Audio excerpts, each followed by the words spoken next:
Hello, and welcome to another training in our series on understanding schizophrenia spectrum disorders.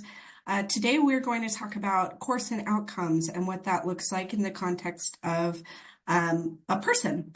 So let's take a look at our objectives today. The goal is that by the end of the session, you will have increased ability to describe the longitudinal course of schizophrenia over time and how treatment can impact that course. And then we are going to also talk about how we can apply those elements of care that can contribute to positive outcomes. So let's take a look at our agenda and some of the topics that we'll talk about. So we'll provide an orientation to that longitudinal course over time, and then also discuss the associated diagnoses and risks and complications, and talk about the variability of outcomes and what that can look like in different individuals, and discuss implications to care. So I'm pleased to be joined by my two colleagues, Dr. Mark Avery and Dr. Deborah Rose. Both have extensive experience in working with this population. Dr. Mark Avery is a board-certified psychiatrist. Dr. Deborah Rose is a licensed clinical psychologist and has a history of designing and scaling initiatives in behavioral health. So with that introduction, I'd love to turn the time over to my colleagues to start off a discussion on the course, risk, and impacts of services on long-term outcomes. Thanks, Patricia. It's so great to be joined by you today and by Dr. Avery. I appreciate being here. Why don't we just jump into talking about the course, the risks, the impact of services on long-term outcomes of people living with schizophrenia and schizophrenia spectrum disorders. As we often like to do, we'll begin with a composite example, a story of somebody who might seem familiar to the kind of individuals that you've seen in your practice or that we've seen. This isn't a real person. It's a vignette made up of various factors. We're going to refer to this individual as George. George is in his mid-40s. He was originally diagnosed with bipolar disorder when he was in his early 20s, and later, in his late 20s, he was eventually diagnosed with schizophrenia. George has historically connected to treatment at times, but he stopped treatment when his medications weren't agreeing with him. Initially, he tried a few courses, but eventually he stopped and he discontinued all treatment, all recovery efforts altogether. George has high blood pressure, some things to keep an eye open for, and also he has a history of substance use disorder. He's used various substances over the years, including current substance use. George is hearing voices that other people don't hear, and he's currently unhoused. He is street homeless, and he's been on the streets for a while. George does like being outdoors. He enjoys spending time in nature, and he enjoys spending time with one of his friends in particular. So we're going to ask you to keep George in mind as we continue through this training. We'll refer back to him often, and we'll think about George when we consider the long-term outcomes for people like George. Let's go to the next slide, please. And now, Mark, can you tell us about the presentation of schizophrenia and maybe how it would look in someone like George? Sure, and thank you, Deborah, and also Patricia. Happy to be with you all here today. And so you just heard about the specific example of our vignette, George. Let's begin our discussion about generally how schizophrenia presents and the course of outcomes of that condition. Let's first start with a discussion of how the condition begins. Schizophrenia most typically presents in early adulthood or even in teenage years. Schizophrenia is often diagnosed following a first episode of psychosis. This psychotic episode may appear suddenly, or it could follow a prolonged period of functional impairment, which has a fancy name known as prodromal period. In other people, someone gets eventually diagnosed with schizophrenia following a diagnosis of another behavioral health condition, such as depression, bipolar disorder, or something else. So let's consider our case example, George. Remember that he was first diagnosed with bipolar disorder in his early 20s due to some significant mood swings and changes in ability to think clearly.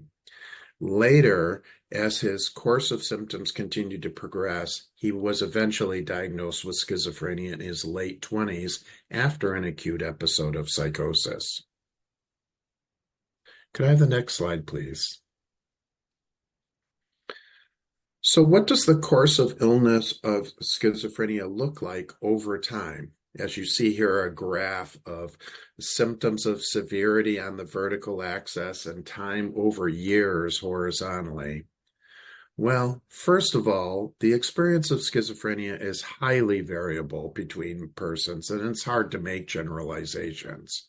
However, often schizophrenia follows a typical pattern of episodes of acute illness, often characterized by quote-unquote positive symptoms, alongside a backdrop of negative symptoms which may progress over time. We'll define those terms positive and negative on the next slide. As we mentioned earlier, the diagnosis of schizophrenia is typically made during one of these acute episodes, shown as a sort of a bump on this graph. But there's oftentimes a delay, sometimes for years, between the onset of symptoms and diagnosis, which was the case in George. George's symptoms have progressed over time, especially since he stopped treatment in his 30s. His symptoms of hearing voices that others cannot hear has eventually increased in severity, as has his social withdrawal, lack of motivation, and difficulty with concentration. All of this has come together to make it difficult for him to find stable housing and maintain employment. With George, he was receiving treatment at first, but he stopped taking medication because of some side effects. And then later stopped everything, stopped all treatment completely. Let's talk about the course of someone's illness over time and how receiving or not receiving treatment can impact someone's situation like George. But first, let's talk about some of those terms I tossed out there, that term positive and negative symptoms, with the next slide. In the last slide, I described that pattern of acute episodes of schizophrenia that are often superimposed on background symptoms. But what do we mean by these terms? Acute episode, positive symptoms, background, and negative symptoms. Well, the acute episodes are oftentimes characterized by a complex of symptoms known as positive symptoms. The term acute episode itself generally refers to an episode that comes on rather suddenly. In the case of schizophrenia, these acute episodes often feature hallucinations, delusions, paranoia, and disorganized thinking. These symptoms are sometimes referred to as positive, in contrast with the negative symptoms that we'll discuss next. Note that those terms, positive and negative, are really historical and don't really carry much clinical meaning anymore. For instance, there is certainly very little positive about having positive symptoms. We introduce these terms as they are still really in common use, and they may appear in your written and clinical documentation that you may see. Sometimes these positive symptoms of hallucinations and delusions can be so vividly experienced that a person may be appearing to have an internal dialogue or be just really dramatically distracted by those symptoms. When this occurs, it's sometimes referred to as responding to internal stimuli, which is oftentimes abbreviated RAS, which again, you might see on the clinical documentation. Okay, let's move on to those background or negative symptoms. As you imagine, the positive symptoms are oftentimes very dramatic and receive a lot of clinical focus of attention, rightfully so. But between those acute episodes, a person with schizophrenia may experience a host of symptoms, sometimes referred to as negative symptoms.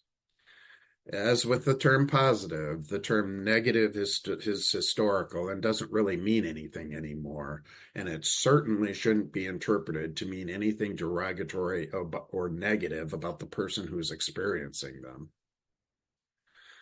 There are several symptoms that we lump together into that category of negative symptoms, and I'll list them here. They include reduced personal motivation, difficulty with decision-making and judgment, lack of symptom recognition, a condition that we refer to as anosognosia, where somebody can have dramatic symptoms but not even be aware that they're occurring. Negative symptoms also include blunted emotions, social withdrawal and detachment, and cognitive impairments.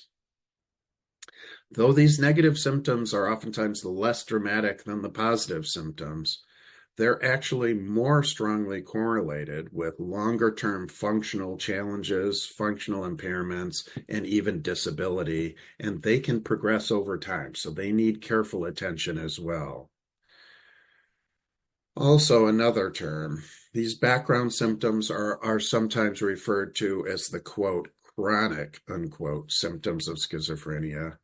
But I recommend you avoid using this term because that term chronic oftentimes has a negative stigma and a negative connotation, and it's not really that useful. So that's the pattern. These acute episodes of positive symptoms superimposed on a background of negative symptoms. But once again, note that these patterns are generalizations. Some people don't have an episodic pattern at all. Some people have a dramatic overlap between the positive and negative symptoms. So these are just generalizations to help you get a concept of what the longer-term course of the condition might look like. And as you might guess, though today's training is not about treatment per se, one of the goals of treatment of schizophrenia is to prevent or reduce the experience of those acute episodes, while also reducing the impact and experience of those longer-term background symptoms. Okay, there was a lot on that slide. Let's move on to the next slide now. So those are all the symptoms of the schizophrenia that I talked about in the last slide. And the next concept to understand is that persons living with schizophrenia are unfortunately also at risk of developing additional psychiatric diagnoses. Like the causes of schizophrenia itself, the reason why it is associated with other diagnoses is not fully understood at this point, but we just definitely know that it occurs. For instance, it is common for a person with schizophrenia to experience significant depression, which may or may not actually go on to lead to a formal diagnosis of depression. Other persons could experience mania, an episode of elevated mood and increased thoughts and other symptoms.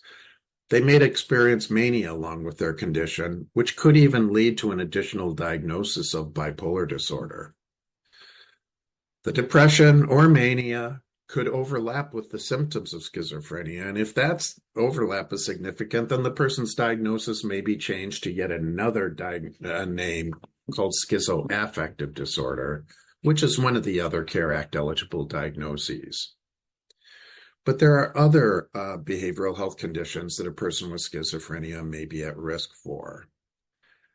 As you might guess, persons with schizophrenia can be highly vulnerable and are at risk for exposure to trauma, and thus, unfortunately, are at elevated risk for experiencing symptoms of PTSD, which may overlap with the schizophrenia. And as in George's case, persons with schizophrenia are at high risk of developing a substance use disorder, especially and including tobacco use disorder. I might note that individuals with schizophrenia are about 5 times more likely to use tobacco than persons without schizophrenia. As you might guess, the presence of these additional psychiatric diagnoses makes it more difficult to clinically assess persons with these conditions, as well as it makes it more complicated to develop an appropriate treatment plan. For more information about these additional diagnoses, please feel free to click on the links at the bottom of this slide for references. Okay, let's go on to our next slide, please. In an earlier slide, we talked about the symptoms, the positive symptoms and the negative symptoms of schizophrenia. Those symptoms and other aspects of this condition can lead to certain additional risks and complications of the condition. So, in addition to treating the symptoms mentioned earlier, treatment and support of persons with schizophrenia is often focused to help reduce the impact of various complications of the condition that persons can experience.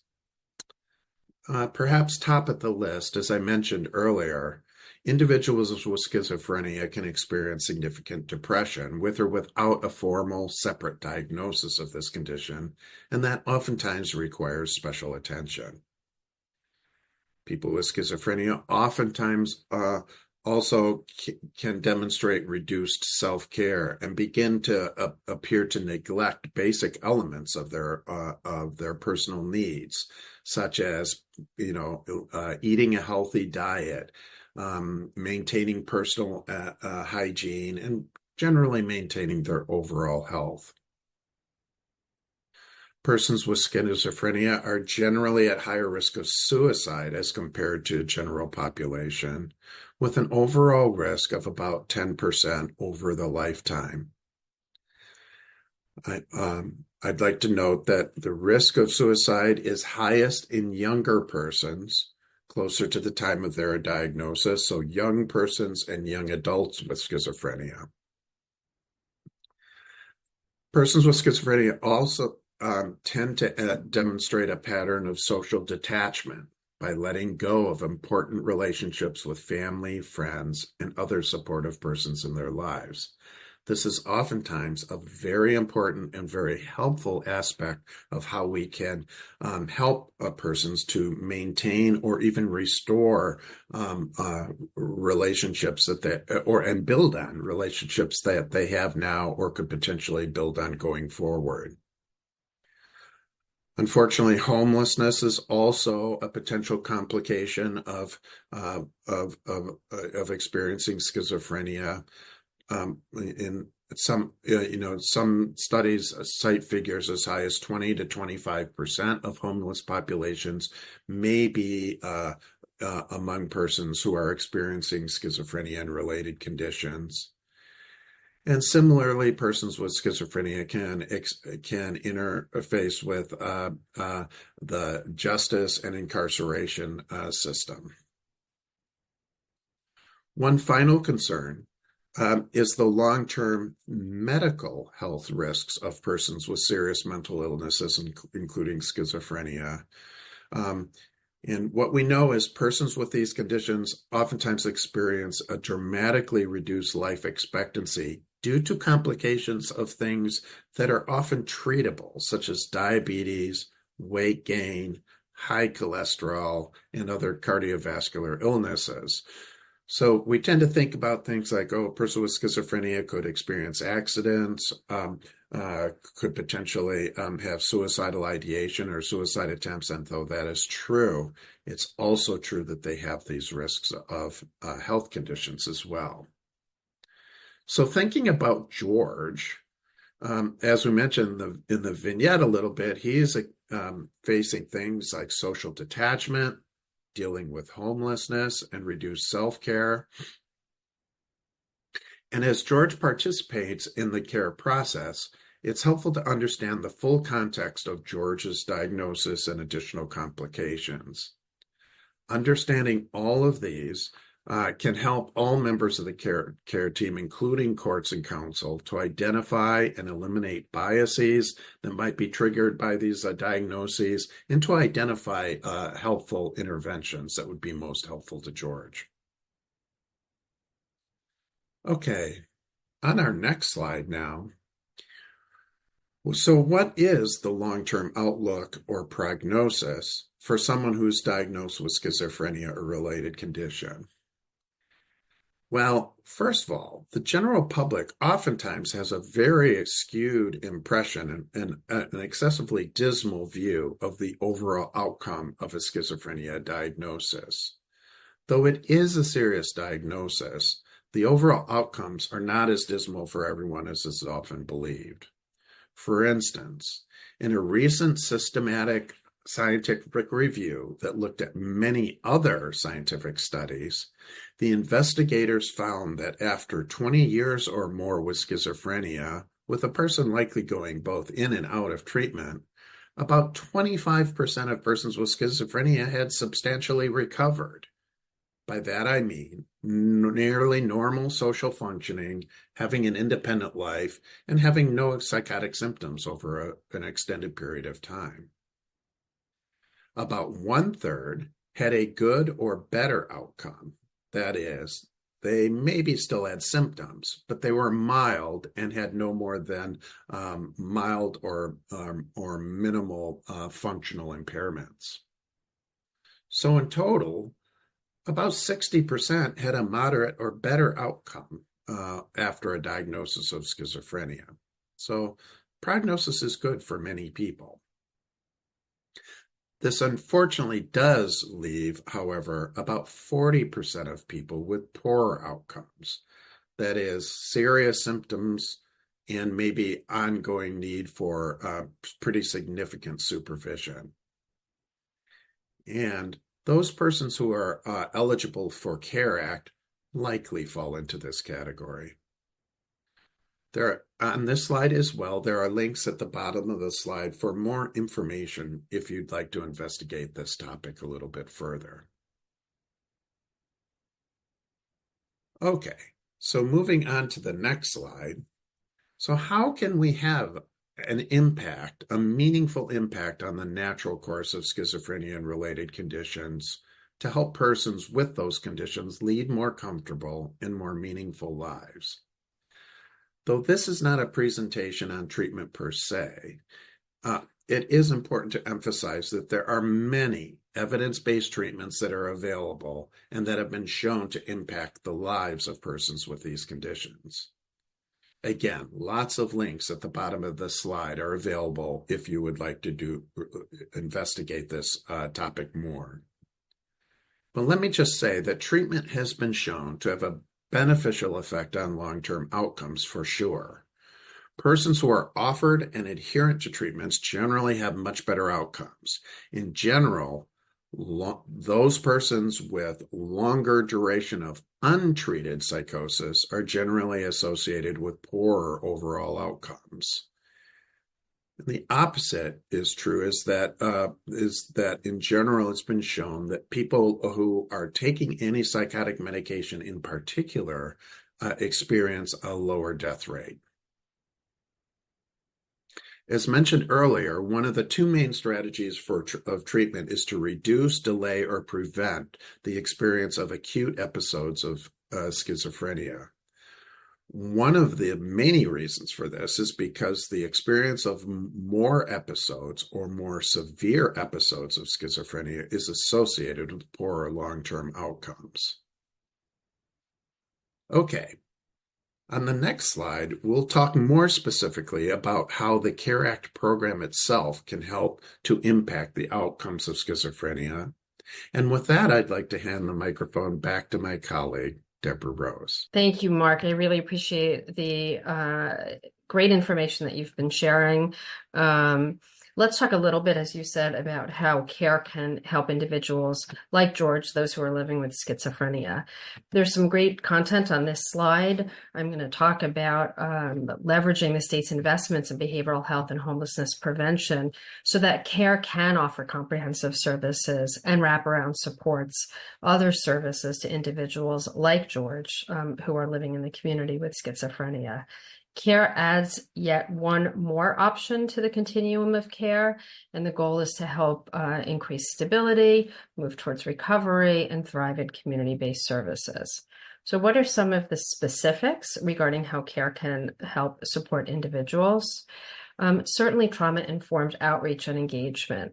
Behavioral health teams are utilizing peer recovery specialists, which is a fantastic way of engaging individuals where they're at, whether it's somebody like George who's living on the street, if it's somebody who's in a supportive housing environment, perhaps living with a family member independently. They're also using trauma-informed outreach and engagement to connect with people. Often first steps are made to offer very concrete supports. Perhaps it's a coat in the cooler weather or some food, really considering some of the basic needs to build that rapport and that trust. But also considering things that can be triggering to the individual.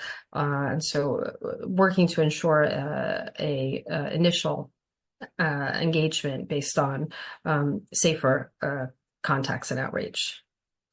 Certainly comprehensive wraparound services are something that all of the behavioral health county teams are considering. And these can include things like FSP, full service partnerships, or sometimes you'll hear ACT, assertive community treatment.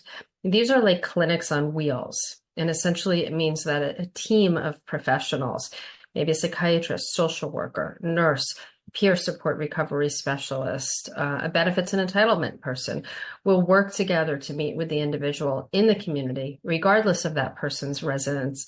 Maybe somebody is living in a shelter or on the street or gets into supportive housing. That team can continue to work with the individual. It's a high touch, high frequency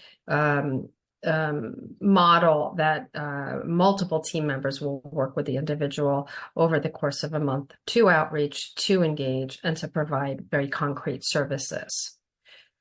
You can find a little bit more information on some of the links that we've provided, including some of the information about other services that are happening in California, like the CalAIM programs such as ECM, also called Enhanced Care Management, and additional community supports. Housing is a big component. Mark talked earlier about George, who is currently unhoused, living in the street. And care ideally will include housing, and that can come in lots of different flavors: supportive housing, apartment treatment housing, essentially bridge housing. And these are housing models that provide care for the individual. Could be your neighbor, could be my neighbor who's living in the community, getting the kinds of supports and assistance to thrive independently, with a little bit of advocacy and outreach. So we've certainly seen that housing is really an important component of care services. Mark also has talked about medications, and we know that medications for individuals with schizophrenia is a gold standard of care. And so medications are certainly an important aspect of recovery for individuals. I've mentioned peer recovery supports. Peer supports are really an essential component. Often peers are able to engage with individuals better than we can as professionals. They offer mutuality, coaching, mentorship, and really peers are there to help ensure that the person's voice, their preferences, their wishes, their desires are heard and are amplified throughout the care course. Overall, care really uplifts the tenets of a recovery model, and this includes a number of things. First, the care agreement and the care plan are all individual. They are tailored to that person. Each person is unique, has their own strengths, their own challenges, their own needs for recovery services and treatment. And so each care plan and care agreement is done to meet that person's situation and services. Care agreements ideally include, care agreements and care plans, really all of care considers and includes psychiatric advance directives. And these are documents that ensure that the person's wishes, preference, needs are written down, are shared with behavioral health, with counsel and the courts. These are opportunities for people to voice what happens to my pet if I were to be hospitalized. How would I like my rent to be paid? if I'm not doing so well and I need meds, I prefer this medication over that medication. Here's how I would like to be contacted, or here's what's a helpful way to outreach me or to try to communicate with me. Here's what I find calming. What kind of music maybe would help me stop and pause. So psychiatric advance directives can be a fantastic tool to help people document what their needs, wishes, preferences are. Also, I've mentioned about peer recovery specialists. Aligned, not necessarily the same though, are volunteer supporters. And these supporters or this person is identified and is appointed by the court based on the care respondent's request preference. The volunteer supporter is an individual chosen by the respondent, and the volunteer supporter is somebody who can help ensure that the respondent's voice, preference, needs, wants, goals, preferences are heard across the course of care.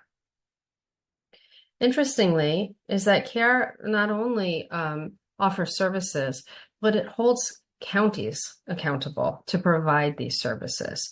It ensures that CARE and the aligned programs, including housing, are designed and are offered to individuals who are part of this system. And then finally, an additional way that CARE can impact this process is that legal representation is provided to each individual who is interacting with the care system. Why don't we go to the next slide? And Mark, I'm going to invite you to join me. And together, why don't we think about, we like to call it ideas in action when we consider some of the things that we have just heard or talked about, and consider how they would impact, in this case, George and his recovery. So starting with outreach and engagement, we understand that the behavioral health teams are using a trauma-informed approach for outreach and engagement. They're informing courts of their efforts on the progress, the timing, including volunteer supporters, including peer recovery support specialists, and really trying to uplift the voice of the individual. County behavioral health team, in George's case, will work together, ideally with George, to create a care agreement or a care plan. And this would include George's preferences and treatment and medication recovery options, things that are important to him and that he'd like to see as part of his service package. The county... And I might jump in there, Deborah, Yes, and just say that there are elements in the CARE Act that help to simplify and clarify and maybe even streamline inclusion of medications in somebody's actual treatment plan. So that's one nice thing about the CARE Act is that it does help with that medication support. Thanks, Mark. I'm going to move on to housing when we think about George, and certainly the county behavioral health team will make recommendations and will identify housing opportunities for George, with certainly an emphasis on bridge housing being the priority. And then also, George might identify somebody that he'd like to serve as volunteer supporter. And again, that's somebody that can help George navigate the system, but also ensure that George's voice, his preferences, his needs are voiced throughout the care system. So let's think about that just a second there, Deborah, because to tie this to some of the stuff we talked about a little bit earlier is that we talked about social detachment and social withdrawal as being one of the potential negative or background symptoms that somebody with schizophrenia might experience. And so the CARE Act actually provides these extra supports, the volunteer supports, or encourages peer support that could help to counteract some of those issues that we talked about when we were talking about those negative symptoms. That's a great example. Thank you so much. So I think that we're going to turn this back over to our colleague, Patricia. And again, thank you for joining with us today. Thank you, Dr. Rose and Dr. Avery. So again, just to review some of our learning objectives, our goal is that by the end of this training, you'll be able to describe the longitudinal course of schizophrenia spectrum and other psychotic disorders and how that treatment can really impact their course. And then also apply elements of care that can contribute to positive outcomes for respondents. Care Act Resource Center to look at other trainings, other resources created to submit questions or TA requests. There are a few trainings that are related to this topic that we think you might benefit from. They are part of this training series on understanding schizophrenia spectrum disorders. There's the institutionalization and criminalization of person with schizophrenia spectrum disorders, guidelines for treatment, and also clinical features and diagnosis. If you have any other questions or you'd like to provide feedback, let's take a look at our email address. We have a no round door approach, so we may not have the answer, but we will certainly do our best to track down resources for you and connect people with those answers. So thank you for your time, and thank you to my colleagues for sharing their expertise and experience.